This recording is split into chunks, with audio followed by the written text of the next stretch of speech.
Okay, now we're with the plan. All right. Would you be so kind as to allow me to give our invocation this afternoon? May we pray. Almighty God, there is a principled truth within Scripture that foundations are vitally important. They are the bedrock upon which all else is built. The quality and skilled craftsmanship, the eye and wisdom for detail, and the laying of the foundation reverberates through the decades of any cathedral, tower, or home. The same is true of souls and institutions. The same is true of the soul of an institution. And that is why we gather today on this Founders Day, to recognize, honor, and celebrate what could be considered the soul of our university, the foundation behind the transformation of lives through the power of education. Lord, thank you for your manifold blessings upon us. We are mindful of how favored we've been, and our labor has not been in vain. I ask you look fondly upon our ceremony today and each precious one here, because they matter. In your holy name I pray, and amen.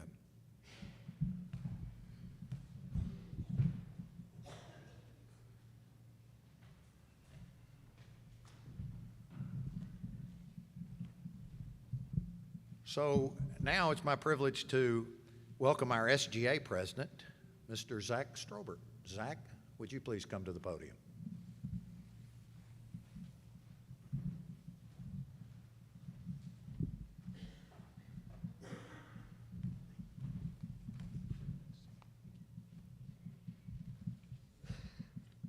Welcome to our 2026 Founders Day event. My name is Zachary Strobert, and I am the current student government president. I was preceded by Maddox Marlin, and before him, there was Arsheen Shroff. And before her, there were many other amazing student leaders. While each one of us are different people in almost every single way imaginable, there was one thing that united us: a common love for this school and an appreciation for those who came before us. As student leaders, we recognize that successes are built on the legacy of those who served before us and shaped the school's history. So in the spirit of Founders Day, I want to thank all of you who came before us, and I want to thank each and every one of you who are helping set up the future. It is now my pleasure to hand the mic back over to President Paul Stone. Good job. Thank you. I want you to know I have lived through a number of SGA presidents during my tenure here at the university, and Zach Strobert has been one of the finest. He's a fine young man in a lot of respects, but I want to tell you one thing about him that I think is really cool, and that is that Zach Strobert is also the chair or the president of the Young Republicans Club on our campus.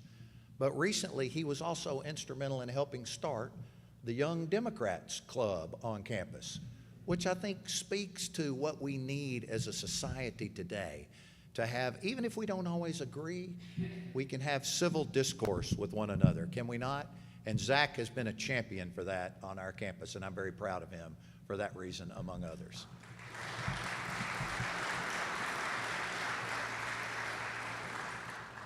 So I'm getting a little reverberation on this. Is that, y'all hearing that?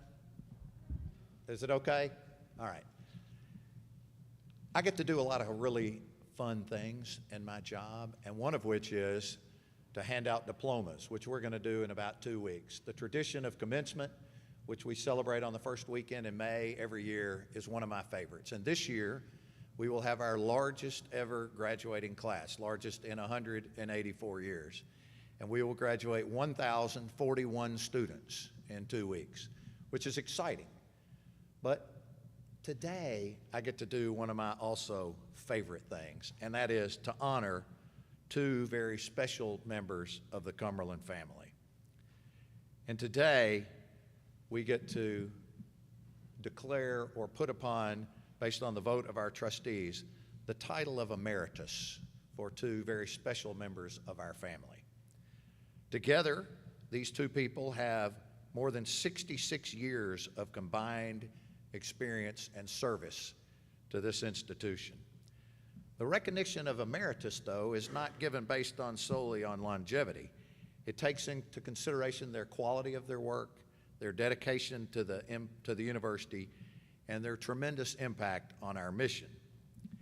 And they truly both have had and have a lasting impact on this institution and the thousands of students whom they served.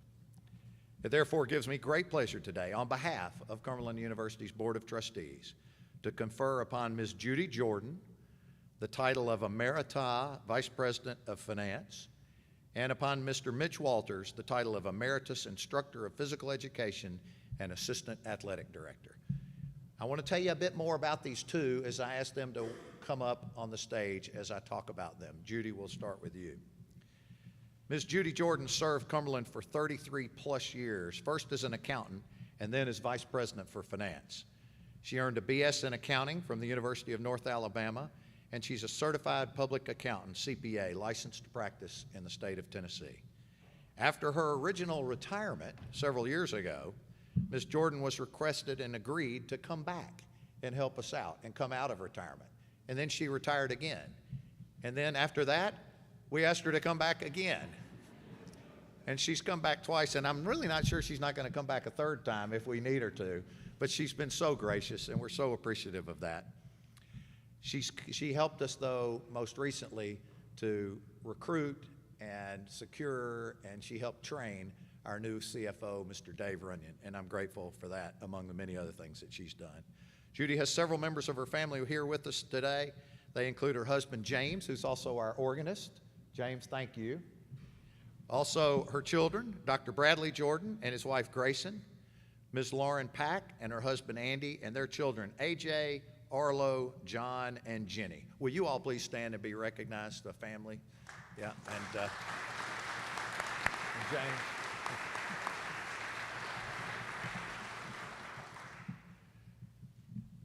And now I have a certificate for you, Judy.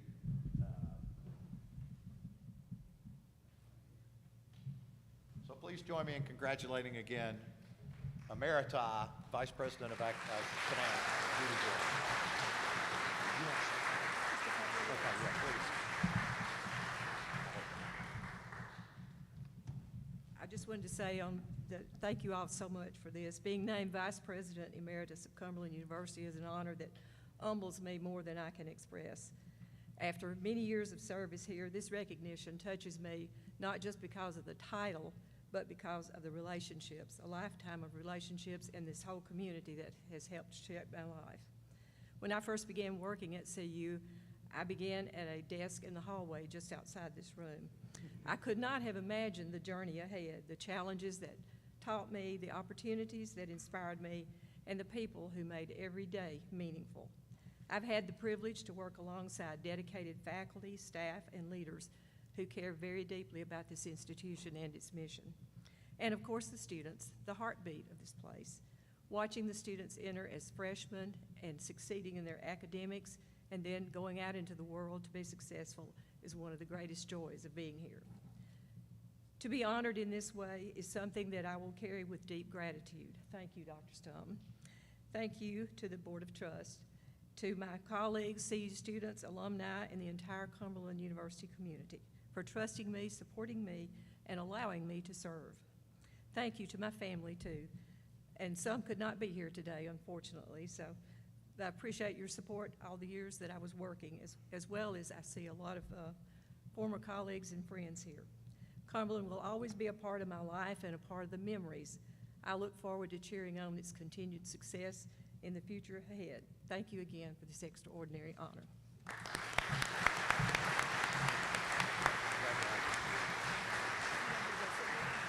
Sure. You can go ahead. Yeah, Whatever you want. No, thank you.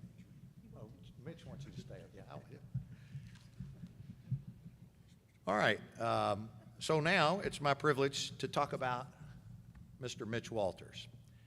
Mitch Walters also served Cumberland University for more than 33 years in a variety of different capacities, including teaching physical education and health. He was assistant basketball coach. He was the founding coach for women's softball and the founding coach for both men's and women's soccer here at Cumberland. He also served as the voice of the Phoenix on WANT radio Susie James, the owner of that radio station, is here with us today, and I love listening to Mitch Walters on the radio. He was terrific in that capacity among his many others. And he did that at a number of different sporting events for many years. Additionally, he served as assistant athletic director, and he was responsible for ensuring that the university and NAIA rules for compliance and eligibility were conscientiously and consistently followed, and that's not an easy task. Walters earned a BS from Mansfield University and an MS from Middle Tennessee State University, and he has many friends who are here with him today, members and former players. To avoid the risk of overlooking anybody in particular, I would just like to ask those particular guests who are here to see Mitch Walters to please rise and be recognized also.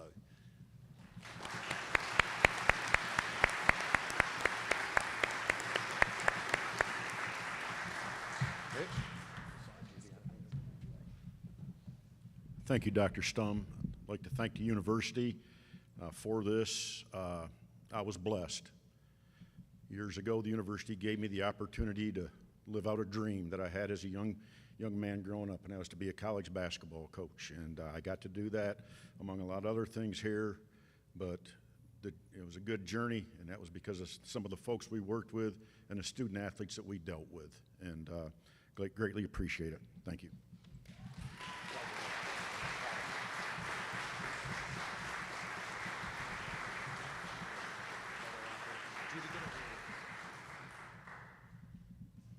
One quick photo here. Get his feet. Thank you. Congratulations.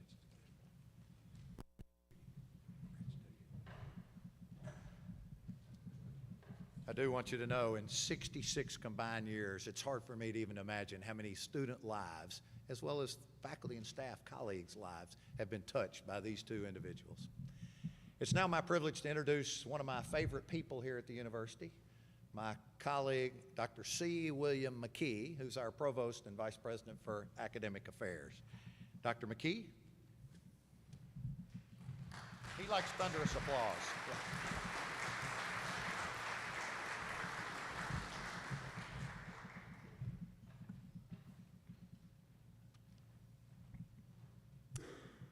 The year was 1916.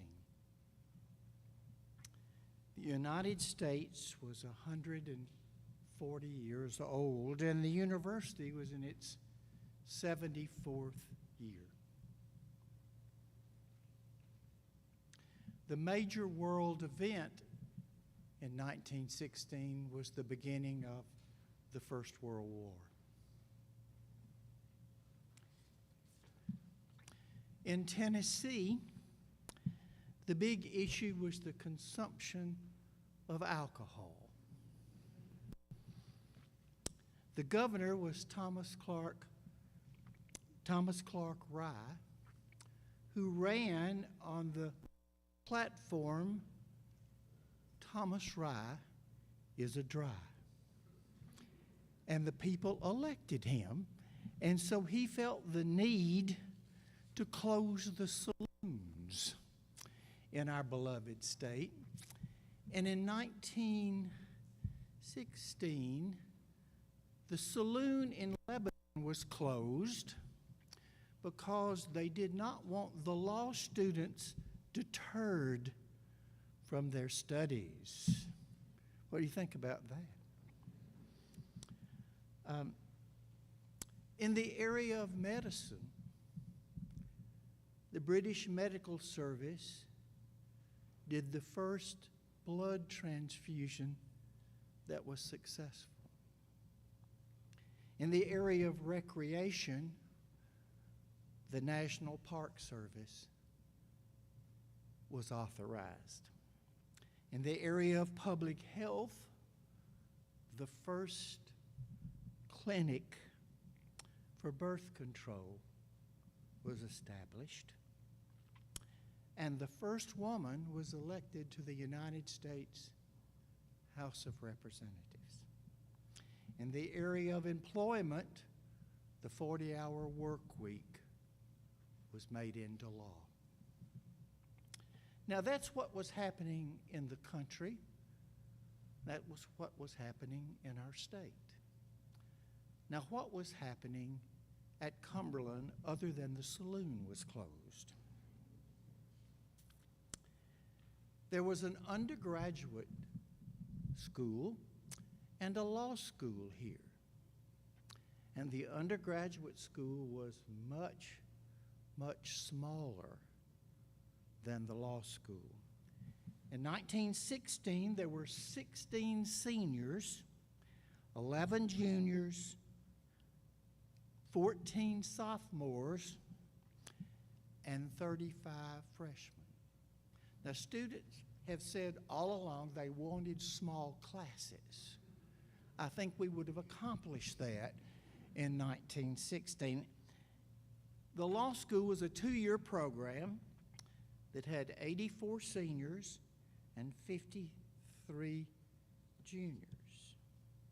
Now, how much did it cost to go to Cumberland in 1916? Well, tuition was $50 per term. Fees were $10. Room was $20 a term. Food was $54, and books could be rented for $9 a term. Now, what do you think about those prices? There's some students in the room who might long to go back to the good old days. In that senior class of law students, there were some amazing individuals who went on to be lawyers, judges, educators, and business leaders. And many of them in 1916, because of the World War I draft, many of those people left here to serve in military service. There were various clubs and organizations. There were fraternities. There was the Tennessee Club, the Texas Club, the Masonic Club, just to give some examples of what students did when the saloons closed. I'm back to the saloon several times. Have you pictured that? And the senior class in the law school had some interesting and some very prominent individuals. Alfred Adams Jr., who is the grandfather of Joe Adams, who's in the back, was a member of that class. Joe serves with distinction on our University Board of Trusts today. George Allen was a member of that class, and George Allen was the advisor to a number of U.S. presidents. And the person that we're going to hear honored today was a member of that class, Mr. Congressman Wright Patman, who served in the United States House of Representatives for decades. Now, the class was very loyal to each other and to the institution. Before you leave today, I would like for you to go back and look at a portrait on the back wall. And it was the portrait is of Nathan Green, Jr., who was the dean and professor of law here at Cumberland. And the seniors gave him a birthday dinner on the occasion of his 89th birthday while he was still teaching at the institution. And those people revered him greatly. Now, there was in the area of sports that year, there was an interesting sort of activity that took place. And if you know a lot about Cumberland history, as Chairman Hatcher does, who wrote a book on this event, and I hope, Sam, I get the information right, I hope I read your book correctly in preparation for the remarks today. In the spring of that year, there was a baseball game. And Cumberland played Georgia Tech. We were a country school, and they were a city school. And they came here sort of looking down their nose at us, and we beat the fire out of them in baseball. And John Highsmith, who was both the football coach and the baseball coach at Georgia Tech, was not amused. That means he was mad as fire. And Cumberland had a contract for the following fall to play Georgia Tech in football. Now, the sad part of the story is that our football team had been drafted. And so we asked Georgia Tech to let us out of the contract. And they said no. And if you didn't play, there would be a hefty fine for violation of the contract. Now, the school had very little money.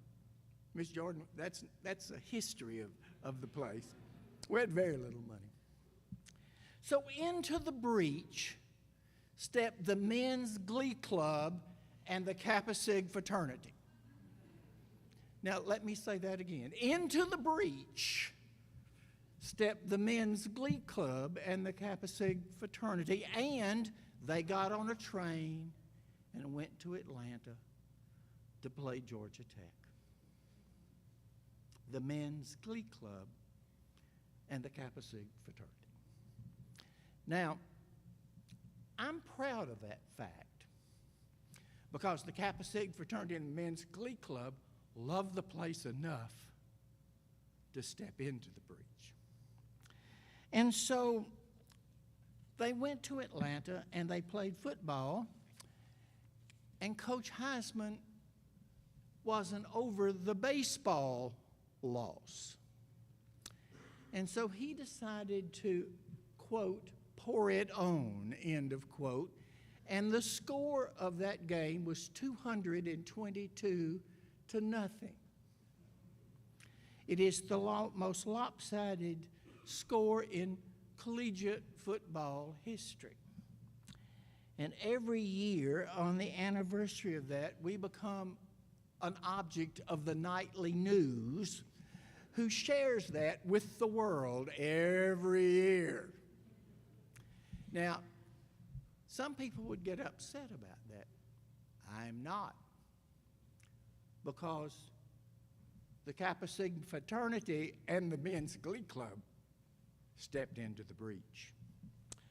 You're going to hear from some people who are very devoted Kappa Sigs in just a few minutes, as am I, and as is Dr. Henson.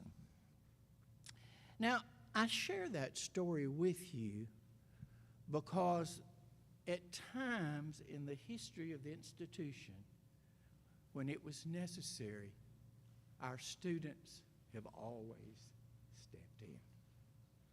And that's a part of who we are as an institution. Now, that was what was happening in 1916. Now let's come to what's happening today, because it's my great honor and privilege to introduce our keynote speaker, who is one of my fraternity brothers, and a person who is an accomplished businessman in Dallas and has been devoted to the economic growth of North Texas.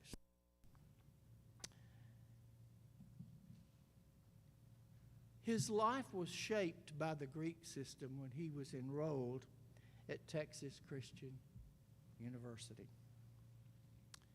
And he continues to embody to this very day the core pillars of the Greek experience, particularly Kappa Sigma, in fellowship and in service.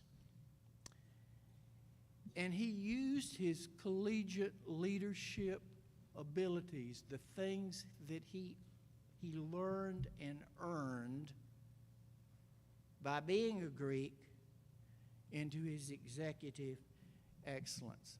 Now, I've said Kappa Sig a bunch of times, but let me also say to you, that would be the case in a whole lot of organizations, whether they're fraternal or whether they're things that students associate with when they come to college to become better men and better women. So I want you to join me and welcome Mr. Patman to give the keynote address. Mr.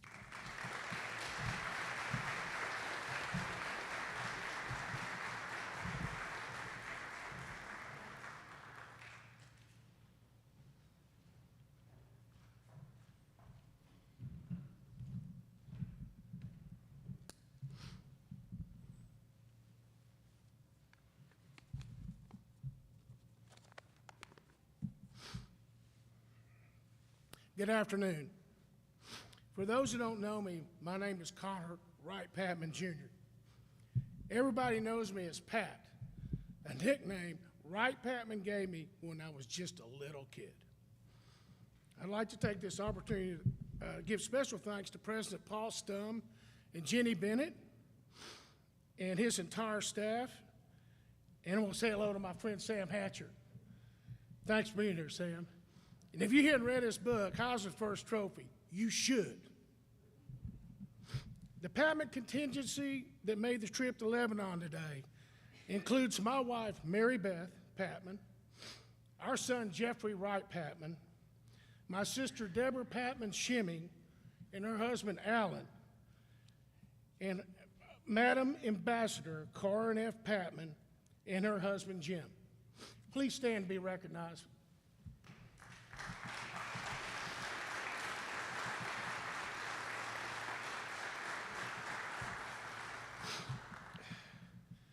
On behalf of the Patman family, I'd like to thank everyone that's here today, the administration, the faculty, alumni, and friends of the university, and last but not least, the members of the Theta Prime chapter of the Kappa Sigma fraternity. AKDB, brothers. John William Wright Patman. It's going to be hard to put 82 years of Wright Patman's life into a 9-minute speech, but I'll give it my best. In the 1800s, during the Manifest Destiny, the Patmans left Georgia and traveled west. When they saw the red clay soil and the tall pine trees of Cass County, they felt they were back home and settled there. It was near an old Missouri, Kansas, and Texas railroad junction, which they named Patman Switch. Wright was the son of John and Emma Patman, born August 6, 1893.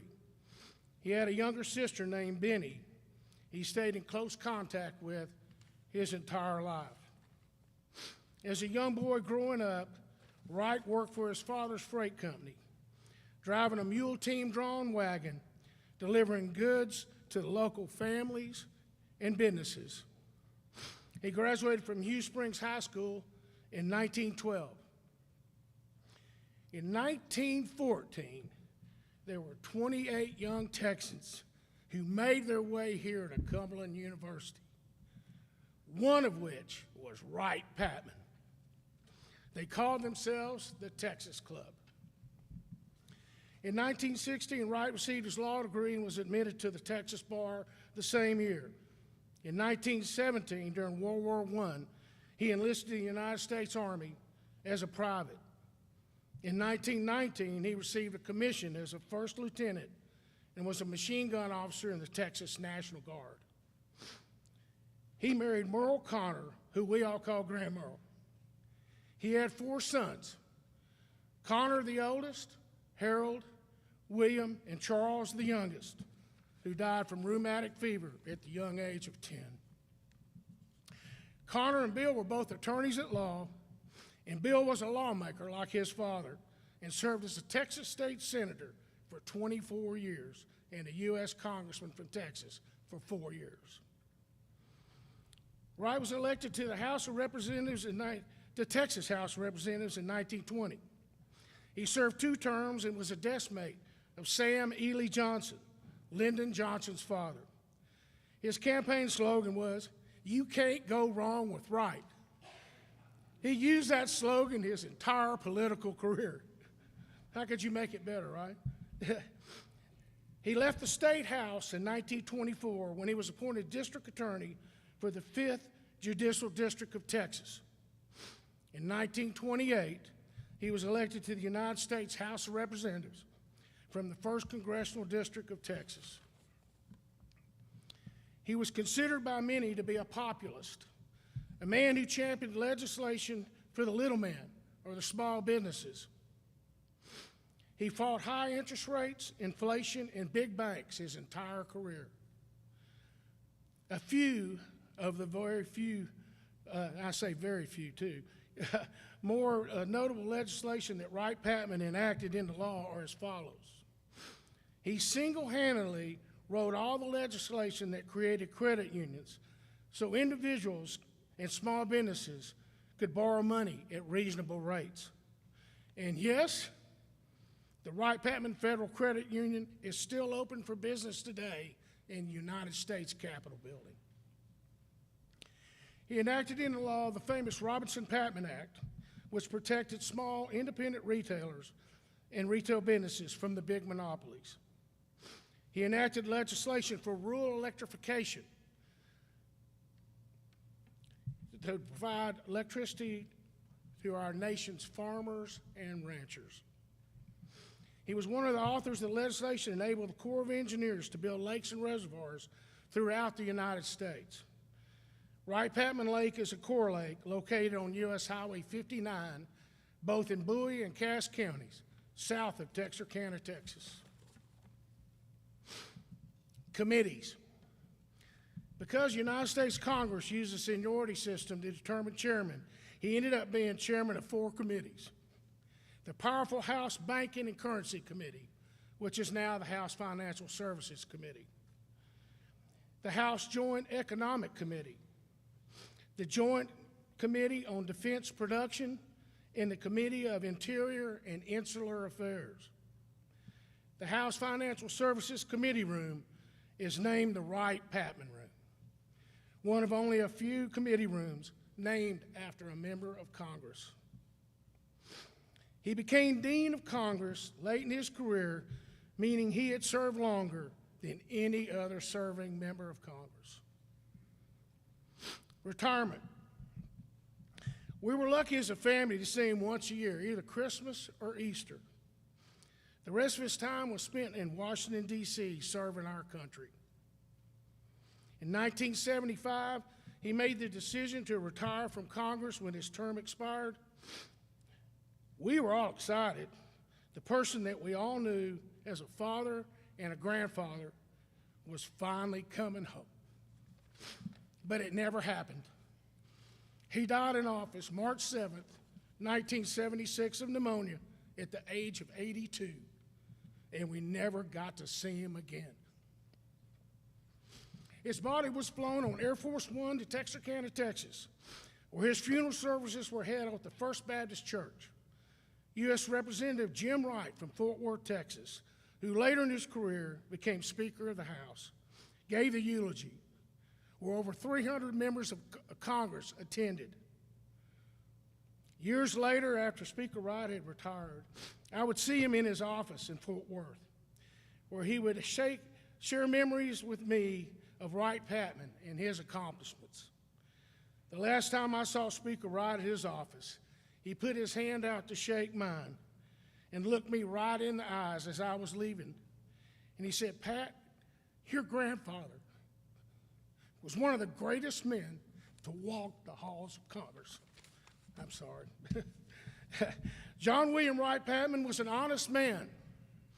He was a man of integrity, a man of honor and courage, a man who tempered action with wisdom, and above all else, a man who walked in the light of God.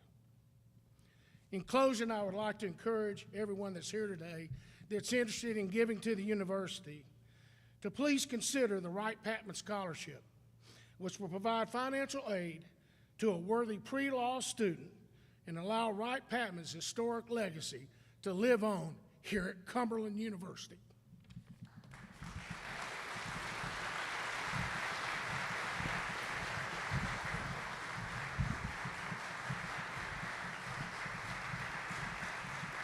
Hey, I'm sorry I got a little emotional.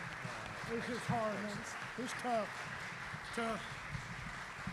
Tell me again the slogan, you can't go wrong with right? You can't go wrong with right. Yeah, I love that. I And, love that. Yeah. Thank you, Pat. Thank you for that. I want to ask my friend Pat Patman to stay up here with me for just a minute as we do the next thing on our agenda. I want to preface this by saying that on your programs, you'll see a list of 16 honor societies that we're privileged to have here at Cumberland University. All of them are listed. Most of them are in specific academic disciplines. There are a few that are age-specific, like our Freshman Honor Society. The two top societies that we have here on campus are the Philomathian Society and Omicron Delta Kappa, ODK. And every year at this ceremony, we induct new members, which we will do in a few minutes when I ask Claire Hopkins to come up here and do that for the new inductees, students, and a few faculty staff members into ODK.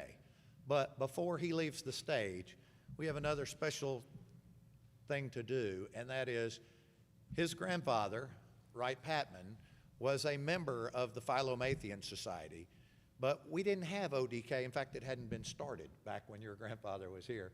So we have asked permission from the National Omicron Delta Kappa organization to posthumously induct Congressman Wright Patman into ODK, and I want to present the certificate of membership in ODK to his grandson and our alum for Congressman Wright Patman, initiation into ODK. Thank you, Dr. Stone.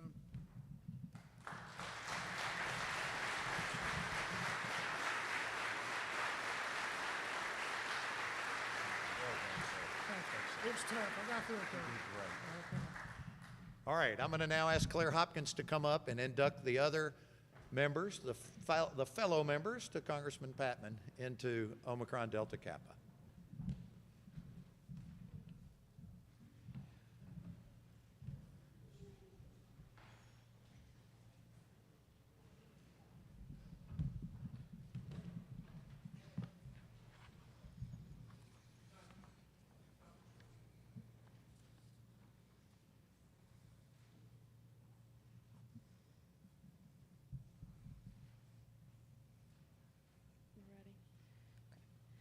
As the Circle President of the Cumberland Circle of Omicron Delta Kappa, I formally call this initiation ceremony to order. Candidates for membership, we invite you to participate in this ritual of membership held on your behalf. As members of ODK, we value its high ideals and purposes as we strive to provide leadership in worthy undertakings and to be of service to others. We believe in the mission, vision, and values of this society. We are pleased and honored to share them with you today as we welcome you into the Cumberland Circle of Omicron Delta Kappa. Let us welcome our circle coordinator, Dr. Sheridan Henson, who will lead our opening moment of reflection.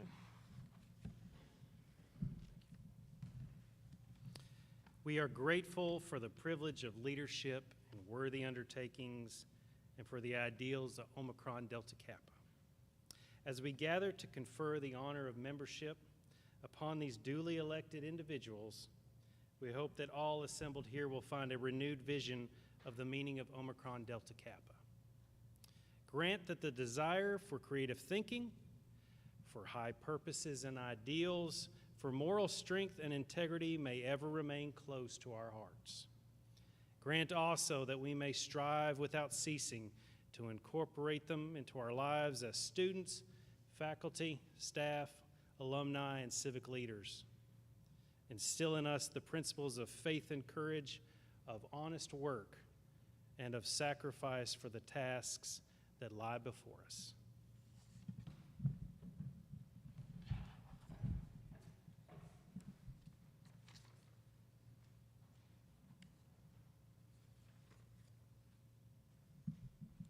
Today, You will accept the obligation of membership into Omicron Delta Kappa.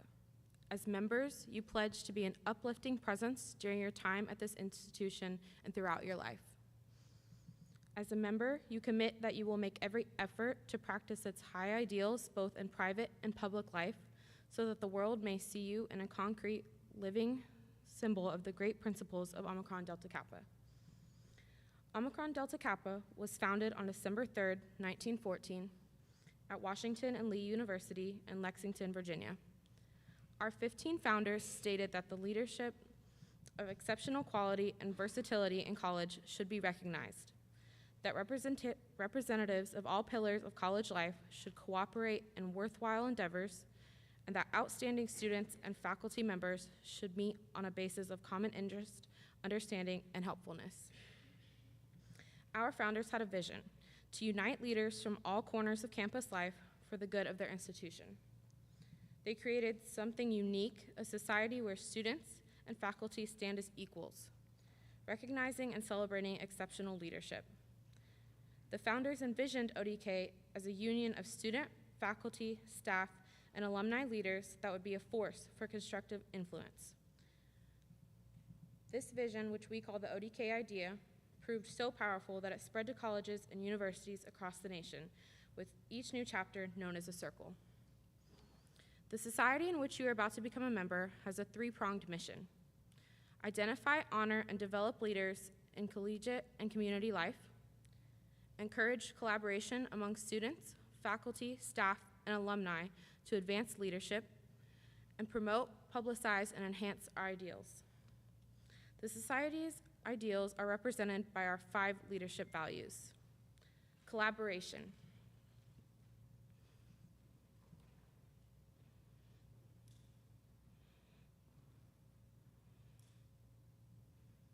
To work together to achieve a defined and common purpose.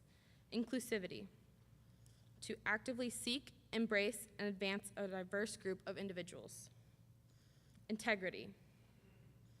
To align one's values and beliefs with behaviors and speech. Scholarship. To strive for excellence in academics and to pursue lifelong learning. Service. To answer the call for action from one's community or country. The key. It has ever been our desire and custom to try to symbolize in material form our dreams, ambitions, ideals, and sentiments. In accordance with this innate desire and feeling, Omicron Delta Kappa has also tried to express in material form the key, its noble ideals, lofty aspirations, and altruistic aims. The key, which is struck in the form of a circle, symbolizes union forever and the equality which characterizes members in Omicron Delta Kappa. The shape of the key represents the circle, which symbolizes the all-around and inclusive nature of our organization. The 5 stars on the upper bar represent the 5 major pillars of college life for which our society stands: academics and research, athletics, service to campus and community, communications, creative and performing arts. The number 1914 on the lower bar indicates the year in which our society was founded. The crest. Our emblem or crest is the laurel-crowned circle. This stands for success achieved in worthy undertakings. The Greek motto for which the letters ODK stand is Hodos no Keo Mos Kuklos, which translates as the laurel-crowned circle. The circle. The Cumberland Circle was founded on the 27th day of April, 1996 by 30 members of the university community, including Dr. Bill McKee as the circle advisor, who remains in service to this day. Notable circle members include founding members Dr. Mark Cheatham and Ms. Libby O'Guin, over 20 faculty and staff members, and honorably members include former board chairs W.P. Bone and Sam Hatcher, former Lebanon Mayor Philip Craighead, former board member Dr. Michael Spalding, Coach Woody Hunt, State Senator Mark Pody, United States Senator Marsha Blackburn, and former United States Senator Jim Cooper, among others.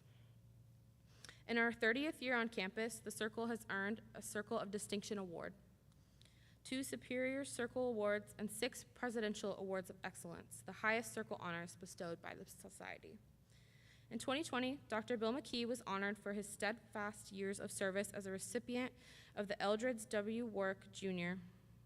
Meritorious Service Award. In 2021, Cumberland's very own Dr. Kent Hallman was awarded the inaugural Anderstreen M. Robinson Champion Award for Diversity, Equity, and Inclusivity. Also in 2021, Circle Coordinator Dr. Sheridan Henson was presented with the Robert Moreland and Robert L. Bishop Outstanding Circle Officer Award.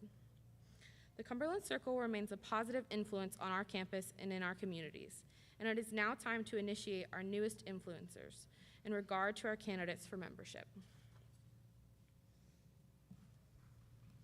We who are members of Omicron Delta Kappa have observed your habits, attitudes, and capacities.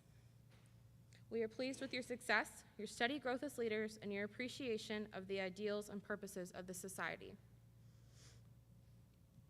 We have asked you here today to make you members of our society and to present to each of you the symbol of achievement, the key of membership. Before we accept you into the Omicron Delta Kappa Society, please listen thoughtfully to these words.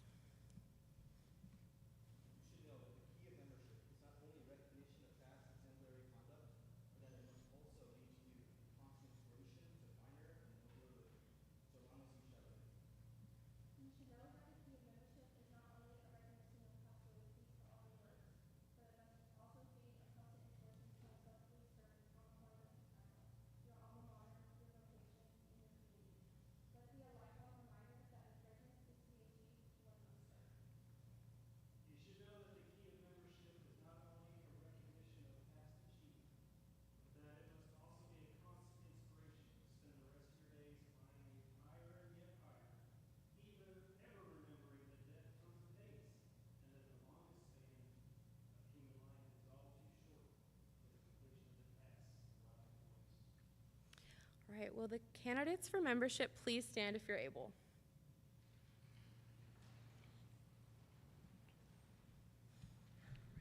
You have heard in these words the great unchanging principles on which our society is founded. If you are willing to accept the lofty ideals, the sense of devotion, and the spirit of aspiration represented in Omicron Delta Kappa, please respond, I will. All right, then please repeat after me. In the presence of the circle here assembled, I solemnly promise to uphold the ideals and traditions, to follow the requirements of the national bylaws, and to support in loyal service its local and national officers, to participate in its meetings, ceremonies, and initiatives,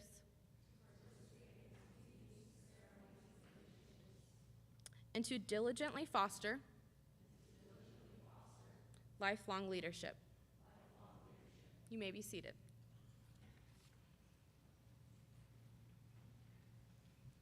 You have committed yourself to the principles of the Omicron Delta Kappa Society and to our timeless leadership values of collaboration, inclusivity, integrity, scholarship, and service. From this day forward and throughout each stage of your life, you will strive to serve as a living example of excellence and leadership. You have been chosen to wear the key of membership as an emblem of distinction. This symbolizes your loyalty and devotion to excellence and leadership and to the things that are fine and true in life. Whenever possible, wear this pin with pride to demonstrate the honor bestowed upon you today. As your name is called, come forward to sign the official record of the Cumberland Circle and receive your certificate and key of membership in our society.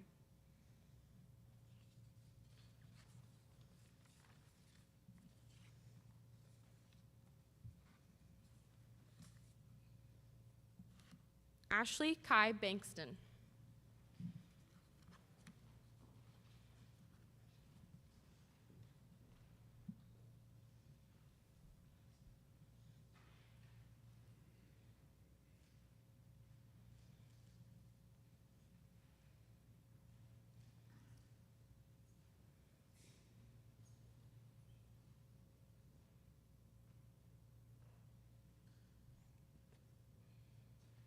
Patrick Aaron Beller.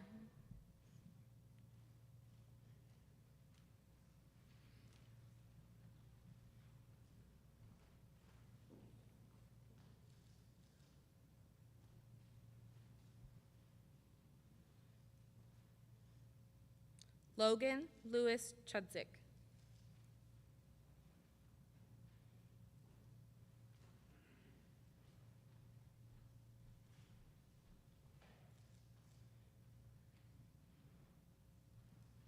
Gabriella Naomi Klappa.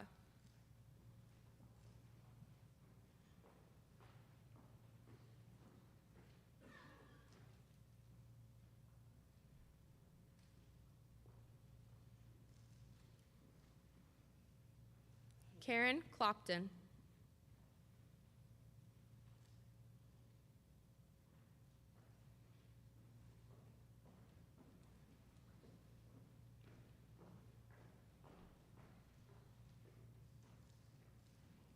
Lillian Faith Conrad.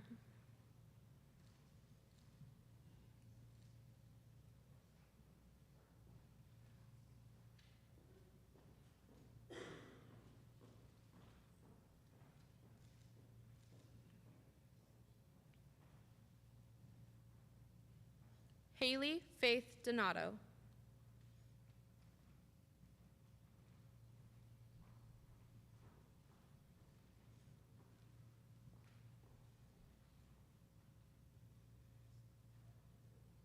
Cassandra Lee Forett.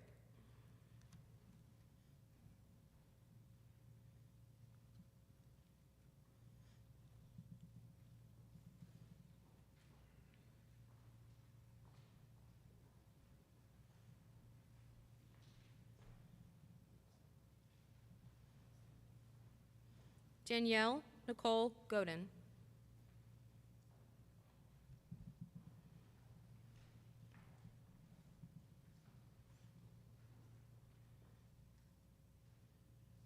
Sarah Elizabeth Hayes.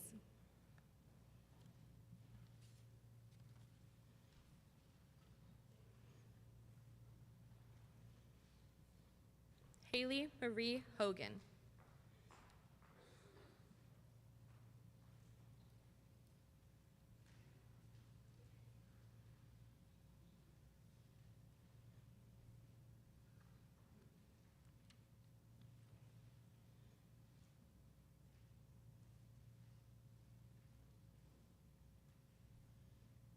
Christopher Michael Holden.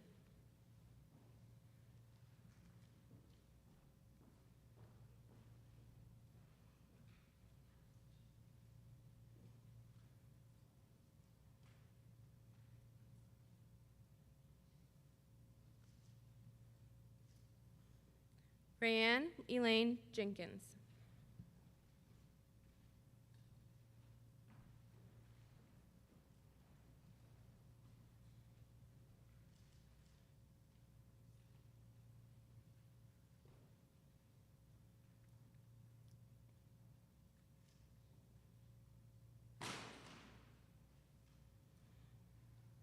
Valerie B. King.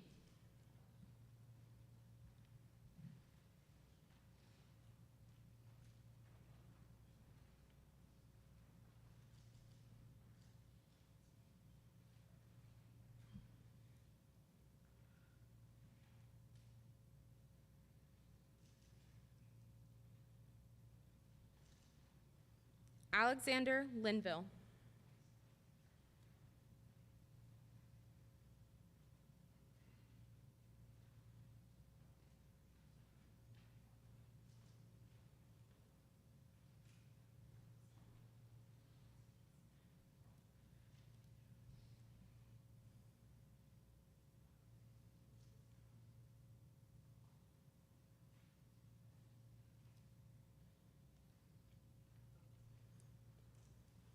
Keith Scott McNamara.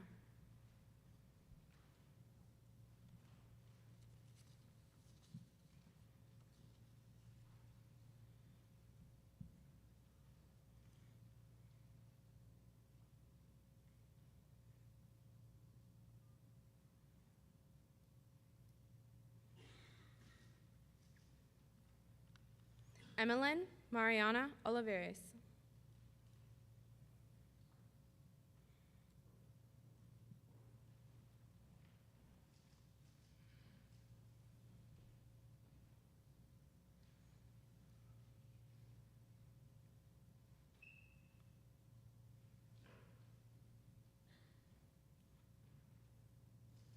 Melissa Page.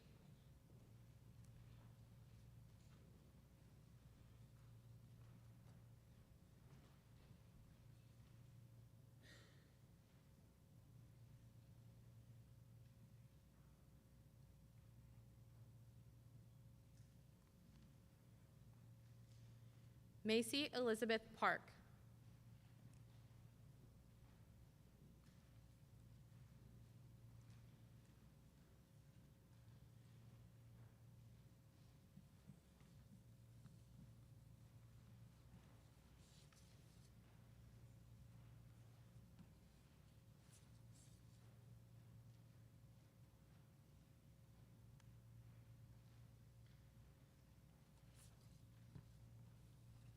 Zachary Martin Place.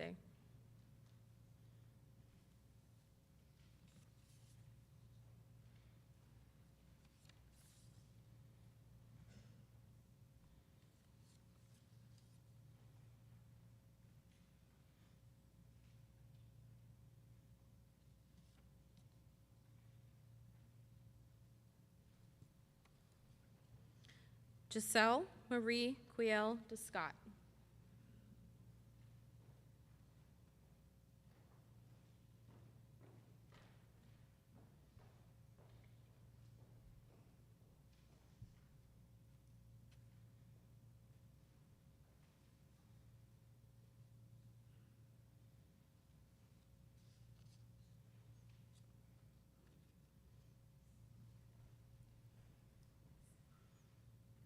Nicole Olivia Rose.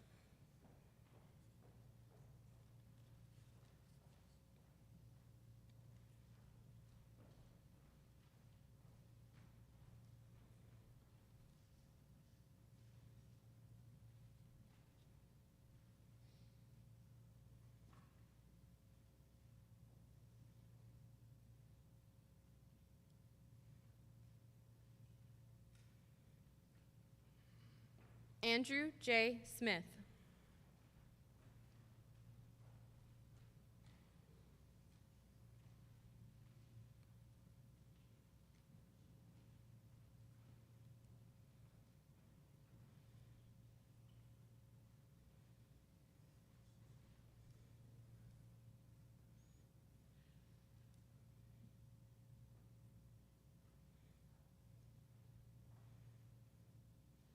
Harris Morris Smith III.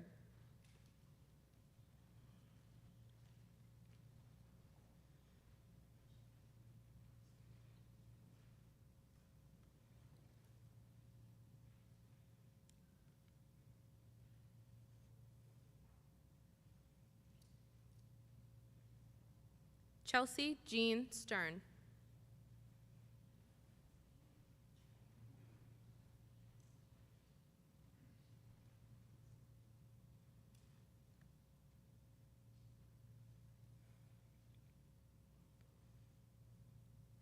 Nathan Allen Thomas.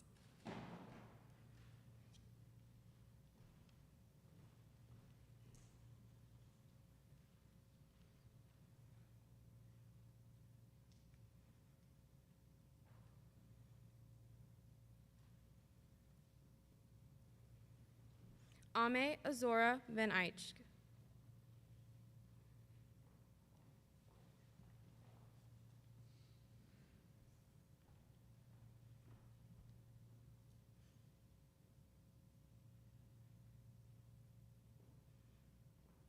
Lucas Wilson.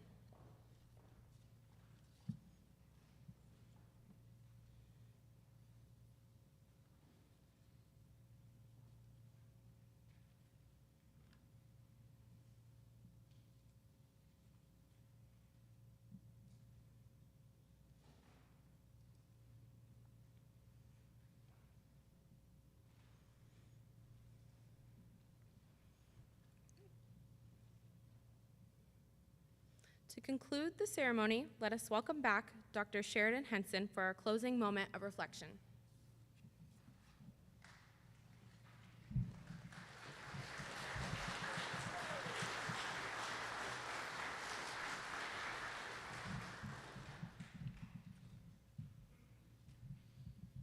Congratulations.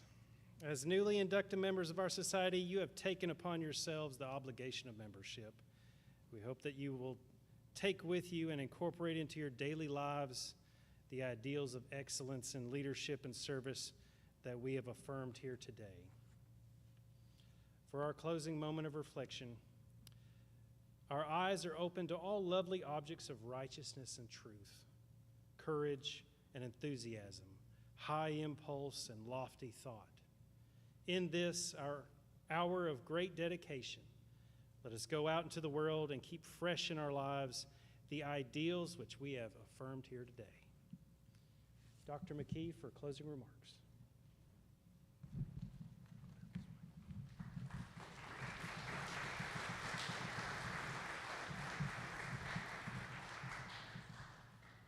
Let me ask, if you're a member of ODK, that you please rise. Those people who have been inducted previously and our new inductees today.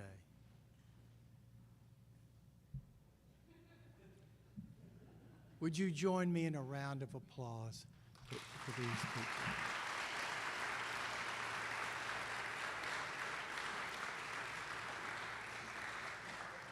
Thank you. You may be seated.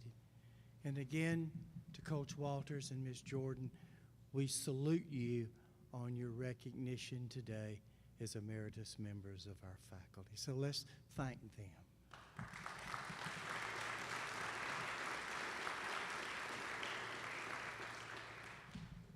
And again, I want to thank our university organist, Mr. James Jordan. James, will you come out?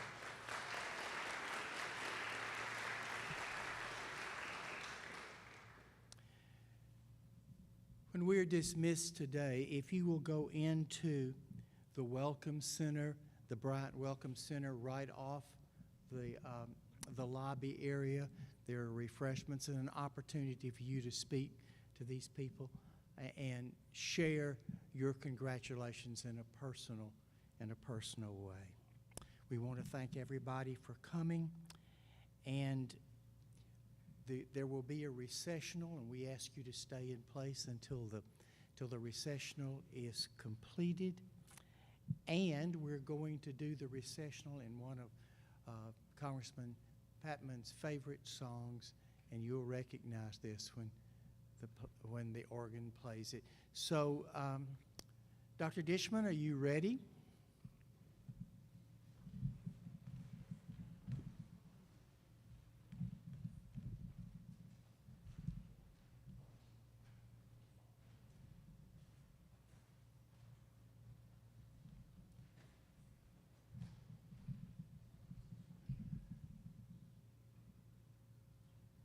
So would you please rise for the recessional?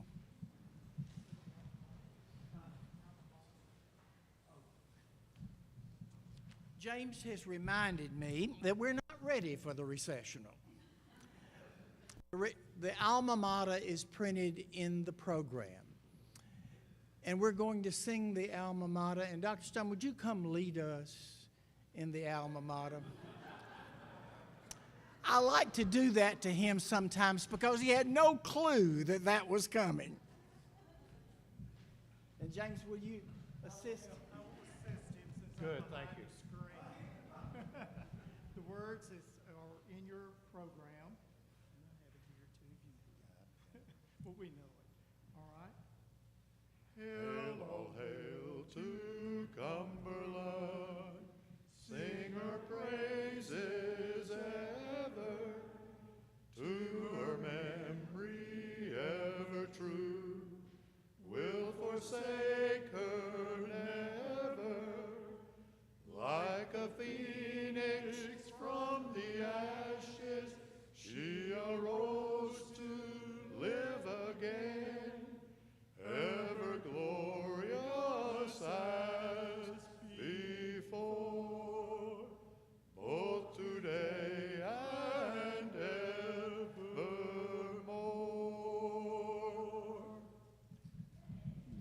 I think we're ready for the recessional. Mr. Jordan.